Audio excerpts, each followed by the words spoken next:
So I don't know if you got to see it, but Gina posted a really great blog post about sex in young adult literature, and we all thought we'd vlog about it. I'll put the link down in the thing. But I've been trying to figure out what I wanted to say for several days, and it's just really hard for me because I have lots of different thoughts about it. As a writer, as a reader, as a mother, as a person in the world. So this is just going to be like completely random spouting of words here. So just like every other blog post I've ever done, basically. So I have no problem with sex in young adult literature. I think it's real, it happens, and I think to skip over it when it should be there is so noticeable. Like, I think when I'm reading a book and the author has put all this work into like character development and building these things up and putting them in these situations, and then like they should have sex and they don't, I always notice it when it's missing. And likewise, when it's thrown in there when it shouldn't be, I notice that too.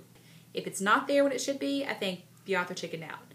When it is there when it shouldn't be, I think the author just put this there because it's a young adult book and they think there should be sex in it. And I don't get that. Like, I don't get why we think it has to be one way or the other. Gina made a point that we don't show, just because it's happening doesn't mean we have to show it. Like, we don't show the kids brushing their teeth and going to the bathroom. You know, it's not like we write every single move they make. And I get that too. The difference for me is that kids aren't learning about brushing their teeth or going to the bathroom by reading young adult literature.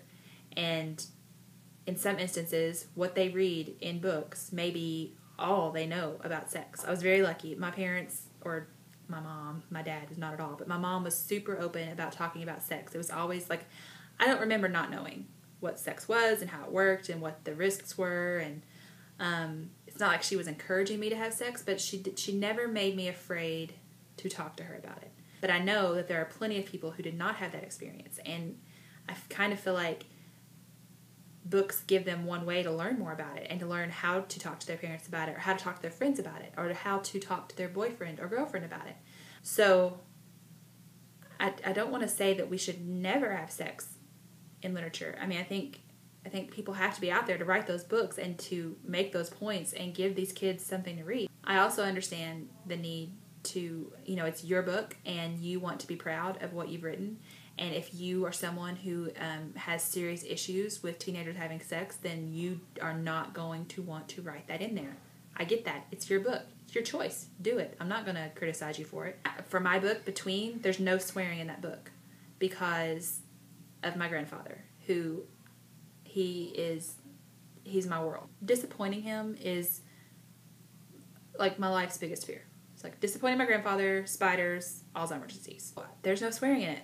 That's not realistic either because teenagers cuss. I swear. I mean, come on. But it's a choice that I made because I wanted to be proud of it for my grandfather. Do you see what I'm saying here about how I have all the thoughts and no idea how to make it like coherent? To sum up here, I think you have to be true to the characters and true to the scene. You have to write what makes sense. So if it makes sense that they have sex, then they should. If it makes sense that they don't, then they shouldn't. I think there have to be books out there with sex in them to give healthy examples. And third, write what you're going to be proud of. And that's different for everybody.